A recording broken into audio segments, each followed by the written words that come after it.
വിശദമായി നോക്കാം. ശക്തമായ മഴയാണ്. ഈ മഴയിൽ മൂന്നാം ദിവസവും താമരശ്ശേരി ചുരത്തിലെ മണ്ണിടിച്ചിൽ തുടരുന്നു. താമരശ്ശേരി ചുരത്തിൽ മാത്രമല്ല, നമുക്കിപ്പോൾ അറിയാൻ സാധിക്കുന്നത് കുറ്റ്യാടി ചുരത്തിലും ഈ മണ്ണിടിച്ചിൽ ഉണ്ടാകുന്നുണ്ട് എന്നുള്ളതാണ്. വയനാട്ടിലേക്കുള്ള പ്രധാനപ്പെട്ട രണ്ട് പാതകളാണ് ഇത്തരത്തിൽ കിടക്കുന്നത്. അത് വലിയ ആശങ്കയുണ്ടാക്കുന്നുണ്ട്. ഗതാഗതം പുനഃസ്ഥാപിക്കാൻ സാധിക്കാത്തത് വലിയ ബുദ്ധിമുട്ടുണ്ടാക്കുന്നു. ഓണക്കാലം കൂടിയാണ്. അതുകൊണ്ട് തന്നെ ഈ ഗതാഗത തടസ്സം വയനാടിനെ ഒറ്റപ്പെടുത്തുന്ന ഒരു നിലയുണ്ട്. കഴിഞ്ഞ ദിവസം മണ്ണിടിച്ചിലുണ്ടായ അതേയിടത്ത് ശക്തമായ മഴയിൽ വീണ്ടും മണ്ണിടിഞ്ഞുകൊണ്ടിരിക്കുന്നു എന്നാണ് നമുക്കറിയാൻ സാധിക്കുന്നത്. ഇതോടെ പൂർണ്ണ തോതിലുള്ള ഗതാഗതം അവിടെ സാധ്യമല്ലാതായിട്ടുണ്ട്. വയനാട്ടിൽ നിന്ന് വിവിധ ജില്ലകളിലേക്ക് യാത്ര ചെയ്യാൻ ഏറ്റവും അധികം ഉപയോഗിക്കുന്നത് ഈ താമരശ്ശേരി ചുരമാണ്. പ്രത്യേകിച്ച് നമുക്കറിയാം, കോഴിക്കോട് മെഡിക്കൽ കോളേജ് ഉൾപ്പെടെയുള്ള കോഴിക്കോടിനെയാണ് മിക്ക കാര്യങ്ങളിലും റെയിൽവേ സ്റ്റേഷനാണെങ്കിലും എയർപോർട്ടാണെങ്കിലും ഒക്കെ വയനാട്ടുകാർ ആശ്രയിക്കുന്നത്.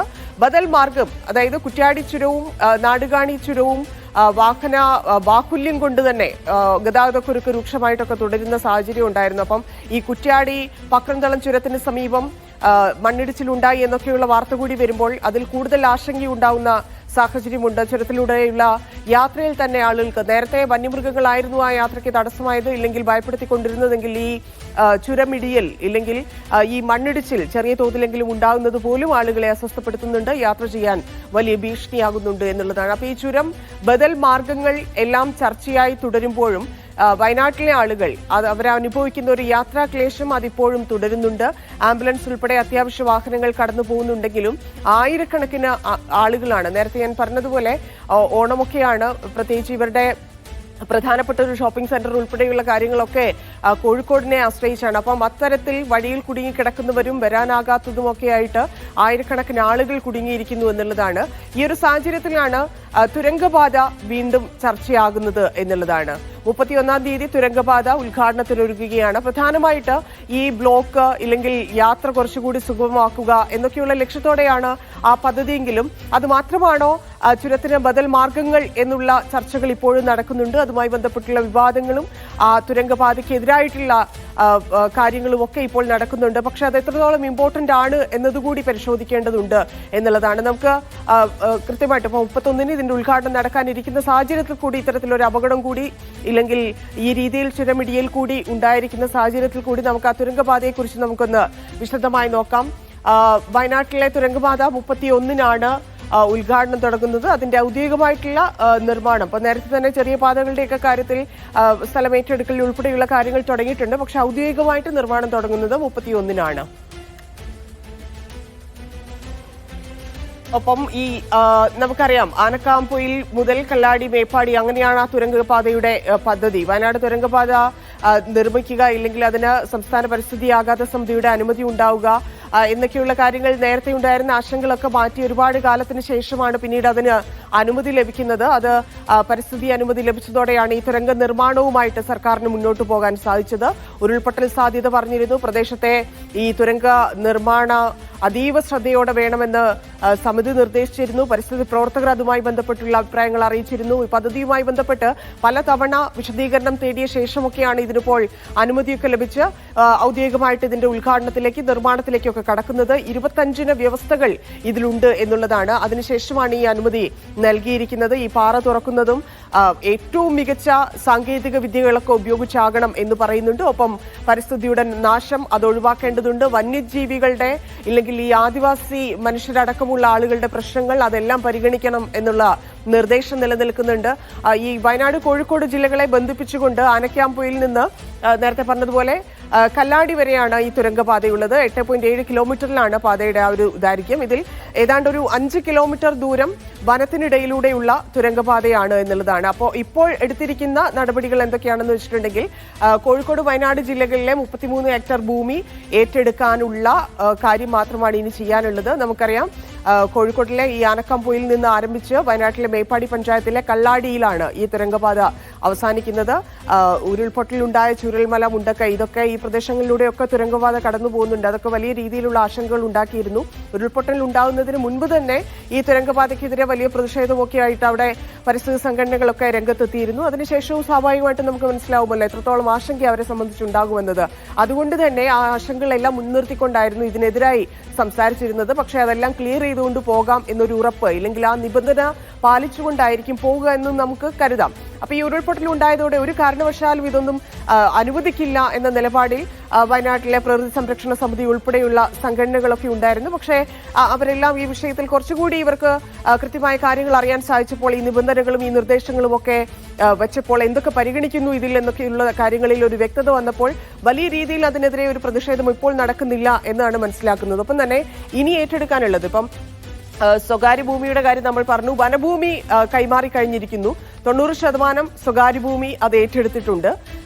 ഇനി നമുക്ക് ഈ പ്രധാന പാതയുടെ പ്രവൃത്തി ആരംഭിച്ചിരിക്കുന്നു എന്നൊക്കെയുള്ള വിവരങ്ങളാണ് നമുക്ക് അറിയാൻ സാധിക്കുന്നത്. അതിൽ ഔദ്യോഗികമായിട്ടൊരു ഉദ്ഘാടനം ഇല്ലെങ്കിൽ തുടക്കം നിർമ്മാണ പ്രവൃത്തികൾ ആരംഭിക്കുക എന്നത് മാത്രമാണ് 31-ന് നിശ്ചയിച്ചിരിക്കുന്നത്. ഇതിന്റെ ഒരു പ്രോസസ്സ് തുടങ്ങിയിട്ട് കുറച്ചു കാലമായി എന്ന് നമുക്കറിയാം. 2 പാക്കേജുകളിലായിട്ടാണ് ഈ നിർമ്മാണം പൂർത്തിയാക്കുക എന്ന് പറയുന്നു. കഴിഞ്ഞ വർഷമാണ് ഉരുൾപൊട്ടലുണ്ടായത്. ആ ദുരന്തം നമ്മൾ കണ്ടതാണ്. ഇപ്പോഴും നമ്മൾ പലരും അത് അനുഭവിച്ചുകൊണ്ടിരിക്കുകയാണ്.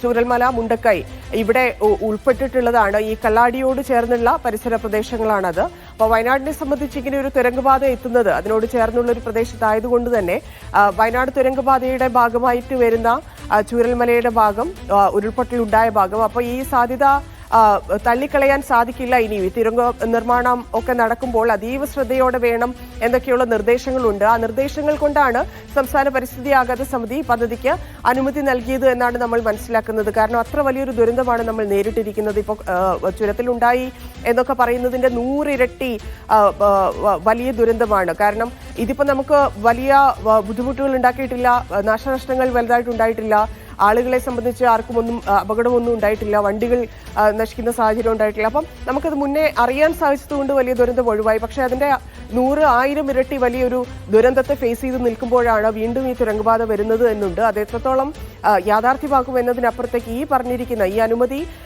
നൽകിയിരിക്കുന്നതിന്റെ കാരണം, അതായത് ഈ പരിസ്ഥിതി എത്രത്തോളം സംരക്ഷിച്ച് നിർത്തിക്കൊണ്ട് ഈ പദ്ധതിയിലേക്ക് കടക്കാൻ സാധിക്കുമോ, അതിനനുസരിച്ച് അവർ നൽകിയിരിക്കുന്ന നിർദ്ദേശങ്ങൾ കൊണ്ടുപോകാൻ സാധിക്കുമോ, ആ രീതിയിലുള്ള വിശ്വാസം അർപ്പിച്ചുകൊണ്ടായിരിക്കും ഒരുപക്ഷെ ഇതിന് അനുമതി നൽകിയിരിക്കുന്നത്.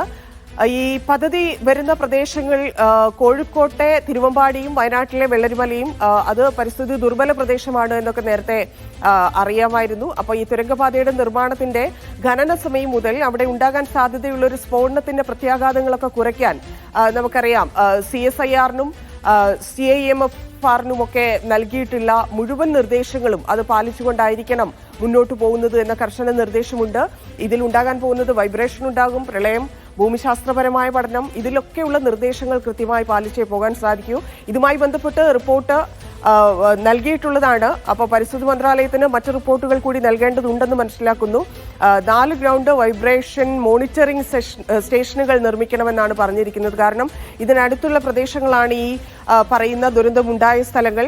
കൂടാതെ ഇപ്പോൾ ചുരത്തിൽ ഇത്തരത്തിൽ മണ്ണിടിച്ചിലുണ്ടെങ്കിൽ അത് എത്രത്തോളം എങ്ങനെയായിരിക്കും എന്നൊക്കെയുള്ള കാര്യം നമുക്കിനി വേണം അറിയാൻ. ഈ നിർമ്മാണ ജോലിക്കിടയിൽ ഈ പറഞ്ഞതുപോലെ മണ്ണിടിച്ചിലോ ഇല്ലെങ്കിൽ വെള്ളപ്പൊക്കമോ ഒക്കെ ഉണ്ടാവുന്ന അപകടങ്ങൾ അത് കുറയ്ക്കാനുള്ള സംവിധാനങ്ങളും ഒരുക്കണം എന്നുള്ളതാണ്. നമ്മുടെ കാലാവസ്ഥയാണ്, കാലാവസ്ഥയിൽ വലിയ രീതിയിൽ മാറ്റമുണ്ടായിട്ടുണ്ട്. അതിന്റെ പഠനങ്ങൾ മറ്റൊരു ഭാഗത്ത് നടക്കുന്നുണ്ട്. അപ്പോൾ ആ മാറ്റമുണ്ടായിരിക്കുന്ന കാലാവസ്ഥയിൽ നിന്നുകൊണ്ട് എങ്ങനെ ഈ പദ്ധതിയുമായി മുന്നോട്ട് പോകാം എന്നത് ഒരു വലിയ പ്രതിസന്ധിയാണ്, ഇല്ലെങ്കിൽ വലിയ ചലഞ്ചിങ് ആയിട്ടുള്ള കാര്യമാണ് എന്നതുകൂടിയാണ് ഇതിൽ നിന്ന് മനസ്സിലാക്കുന്നത്.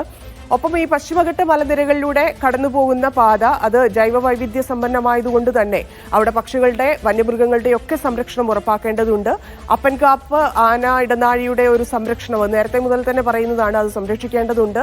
ഈ പദ്ധതി പരിസ്ഥിതി ലോല മേഖലയിൽ ഉൾപ്പെടുന്നത് കൊണ്ട് തന്നെ ഒരു സ്ഥിരമായിട്ടുള്ളൊരു നിരീക്ഷണം അത് കലക്ടർ തന്നെ ശുപാർശ ചെയ്യുന്ന 4 പേരടങ്ങുന്ന ഒരു വിദഗ്ധ സമിതി രൂപീകരിച്ചുകൊണ്ട് ഉണ്ടാവുമെന്ന് മനസ്സിലാക്കുന്നു. ഒപ്പം ഈ നിർമ്മാണത്തിൽ ഏർപ്പെടുന്നവർക്ക് മതിയായ സുരക്ഷ, കാരണം ഇതിനിടയിൽ തന്നെ ഇത്തരത്തിൽ ഈ പരിസ്ഥിതി ലോല പ്രദേശമായതുകൊണ്ട് തന്നെ എങ്ങനെയാണ് എന്താണ് സംഭവിക്കുക എന്ന് അറിയാത്തത് കൊണ്ട് അവർക്കുള്ള സുരക്ഷ അത് ഒരുക്കേണ്ടതുണ്ട്. ഒപ്പം ഇരുവഴിഞ്ഞിപ്പുഴയുടെ സ്വാഭാവികമായിട്ടുള്ള ഒഴുക്ക് അത് തടയാം, കാരണം അതിന് കുറുകെ പോകുന്നുണ്ട്, ഒരു ചെറിയ പാലം അവിടെ വരുന്നുണ്ട് ഈ പാതയിൽ. അപ്പോൾ അത് തടയാത്ത രീതിയിൽ നിർമ്മാണം നടത്തണമെന്നൊക്കെ അടക്കമുള്ള നിർദ്ദേശങ്ങളാണ് നൽകിയിട്ടുള്ളത്. അപ്പം ഇത്രയുമൊക്കെ കാര്യങ്ങൾ നിൽക്കുമ്പോഴാണ്, മുന്നോട്ട് ചെയ്യാനിരിക്കുന്ന ഒരു സാഹചര്യത്തിലാണ് കഴിഞ്ഞ ദിവസം മെനഞ്ഞാന്നാണ് ഈ വാർത്ത വരുന്നത്, താമരശ്ശേരി ചുരത്തിൽ 9ാം വളവിലെ ഈ മണ്ണിടിച്ചിലുണ്ടായിരിക്കുന്നു എന്നൊക്കെയുള്ളത്. അപ്പം രണ്ട് കാര്യത്തിലാണ്. വികസനം ഇല്ലെങ്കിൽ യാത്രാ ബുദ്ധിമുട്ട് ഒഴിവാക്കുക, അവിടെ ഉണ്ടാകുന്ന ബ്ലോക്ക് ഒഴിവാക്കുക, കുറച്ചുകൂടി വേഗത്തിൽ ആളുകൾക്ക് അങ്ങോട്ടും ഇങ്ങോട്ടും, അതായത് കോഴിക്കോടിനെ ആശ്രയിക്കാൻ അല്ലെങ്കിൽ മറ്റ് സ്ഥലങ്ങളിലേക്കോ എന്തിനാണോ വയനാട്ടുകാർ കുറച്ചുകൂടി പെട്ടെന്ന് എത്താൻ ആഗ്രഹിക്കുന്നത് അത് കുറച്ചുകൂടി സുഗമമാക്കുക എന്നൊക്കെയുള്ള വലിയ ഉദ്ദേശവും ഒപ്പം തന്നെ ടൂറിസത്തിനും വലിയ രീതിയിൽ ഗുണം ചെയ്യുന്ന ഒരു പദ്ധതിയാണ്. പക്ഷെ അത് നിൽക്കുമ്പോൾ ഇത്തരത്തിലൊരു അപകടം ഉണ്ടായിരിക്കുന്നത് സ്വാഭാവികമായിട്ടും ആശങ്കയുണ്ടാക്കുന്നുണ്ട്. അതിൽ കൂടുതലൊന്നും സംഭവിക്കാതിരിക്കട്ടെ എന്ന് നമുക്ക് കരുതാം. എന്തായാലും ഈ ചുരത്തിലുണ്ടായ മണ്ണിടിച്ചിൽ ഇപ്പോഴുണ്ടായ, അതായത് നിലവിൽ എന്തൊക്കെയാണ് ചുരത്തിൽ അവസ്ഥയെന്നും ഒപ്പം കലക്ടർ എന്തൊക്കെയാണ് ഇതുമായി ബന്ധപ്പെട്ട് നമുക്ക് നൽകുന്ന വിവരങ്ങൾ എന്നുള്ളത് വിശദീകരിക്കും ഫൈസൽ നെടുമ്പാല. താമരശ്ശേരി ചുരത്തിൽ മണ്ണിടിഞ്ഞ് ഗതാഗതം തടസ്സപ്പെട്ടിട്ട് 3 ദിവസം പിന്നിടുകയാണ്. ചൊവ്വാഴ്ച വൈകിട്ട് 6:45 കൂടിയാണ് 80 മീറ്റർ ഉയരത്തിൽ നിന്ന് പാറക്കഷ്ണങ്ങളും ചെളിയും മരവും ഉൾപ്പെടെ റോഡിലേക്ക് പതിച്ചത്. എന്നാൽ 3 ദിവസം പിന്നിടാറാവുമ്പോഴും ഇത് പൂർണ്ണമായും ശരിയാക്കി ഗതാഗത യോഗ്യമാക്കാൻ കഴിഞ്ഞിട്ടില്ല എന്നുള്ളത് വാസ്തവമാണ്. നാളെ വേനൽ അവധി തുടങ്ങാനിരിക്കെ ആയിരക്കണക്കിന് വാഹനങ്ങളാണ് വയനാട്ടിലേക്ക് കയറാനിരിക്കുന്നതും വയനാട്ടിൽ നിന്ന് പോകാനിരിക്കുന്നതും. ഓണം വെക്കേഷൻ തുടങ്ങുമ്പോൾ തന്നെ നാട്ടിലേക്ക് വരേണ്ട ഒരുപാട് ആളുകൾ ഇപ്പോൾ എന്ത് ചെയ്യണമെന്നറിയാതെ ആശങ്കയിൽ നിൽക്കുകയാണ്. അത് മാത്രമല്ല, ഈ ബ്ലോക്ക് തുടങ്ങിയ സമയം മുതൽ 100 കണക്കിന് വാഹനങ്ങൾ വഴിയിൽ കുടുങ്ങി എന്ത് ചെയ്യണമെന്നറിയാതെ തിരിച്ചു പോകുന്ന ഒരു സാഹചര്യം ഉണ്ടായിരുന്നു. ഈ ചുരത്തിന്റെ ബദൽ മാർഗമായിട്ടുള്ള കുറ്റ്യാടി ചുരവും നാടുകാണി ചുരം വഴിയൊക്കെയായിരുന്നു വാഹനങ്ങൾ കടത്തിവിട്ടിരുന്നത്. എന്നാൽ വാഹന ബാഹുല്യം കാരണം ഈ ചുരങ്ങളൊക്കെ തന്നെ വലിയ ബ്ലോക്കാണ് ഇപ്പോഴും അനുഭവപ്പെട്ടുകൊണ്ടിരിക്കുന്നത്. ഇപ്പോൾ ഈ നിലവിൽ ചുരത്തിൽ അടിഞ്ഞിരിക്കുന്ന കല്ലും മണ്ണും നീക്കം ചെയ്തുകൊണ്ട് എപ്പോൾ വാഹന ഗതാഗതം പുനഃസ്ഥാപിക്കാൻ കഴിയുമെന്നുള്ള കാര്യത്തിൽ ഒരു വ്യക്തതയുമില്ല. കഴിഞ്ഞ ദിവസങ്ങളിലൊക്കെ താൽക്കാലികമായി അല്പം തുറന്നുകൊണ്ട് വാഹനങ്ങൾ കടത്തിവിട്ടിരുന്നെങ്കിൽ ഇപ്പോൾ പൂർണ്ണമായും ചുരം അടച്ചിട്ടിരിക്കുന്ന ഒരു സാഹചര്യമാണ് നിലനിൽക്കുന്നത്. ഇന്ന് പെയ്ത ശക്തമായ മഴയിൽ വീണ്ടും ഈ കഴിഞ്ഞ ദിവസം മണ്ണിടിച്ചിലുണ്ടായ അതേ ഭാഗത്ത് ഇന്ന് വീണ്ടും മണ്ണിടിയുന്ന ഒരു അവസ്ഥയുണ്ടായിരുന്നു. അവിടെ നിന്ന് മുഴുവൻ ആളുകളെയും മാറ്റുകയാണ് ഉണ്ടായത്. അതിശക്തമായ മഴ ഇപ്പോഴും ചുരം ഭാഗത്ത് തുടരുകയാണ്. കൂടുതൽ ശക്തമായ മഴ പെയ്യുകയാണെങ്കിൽ ആ ബാക്കിയുള്ള ഭാഗത്ത് നിന്ന് അടിഞ്ഞ കല്ലും മണ്ണും ഒക്കെ അതാണ് ഫൈസൽ പറഞ്ഞതുപോലെ പ്രതികൂല കാലാവസ്ഥയാണ്. കൂടുതൽ ഇടിയാനുള്ള സാധ്യതയും കാണുന്നുണ്ട്. കുറച്ചുകൂടി അവിടെ ആളുകൾ ഒറ്റപ്പെടാത്ത രീതിയിലേക്ക് കാര്യങ്ങൾ എത്തിക്കാൻ സാധിക്കുമെന്ന് പ്രതീക്ഷിക്കുന്നു. മറ്റൊരു വിഷയത്തിലേക്ക് തിരിച്ചെത്താം ഇടവേളയ്ക്ക് ശേഷം.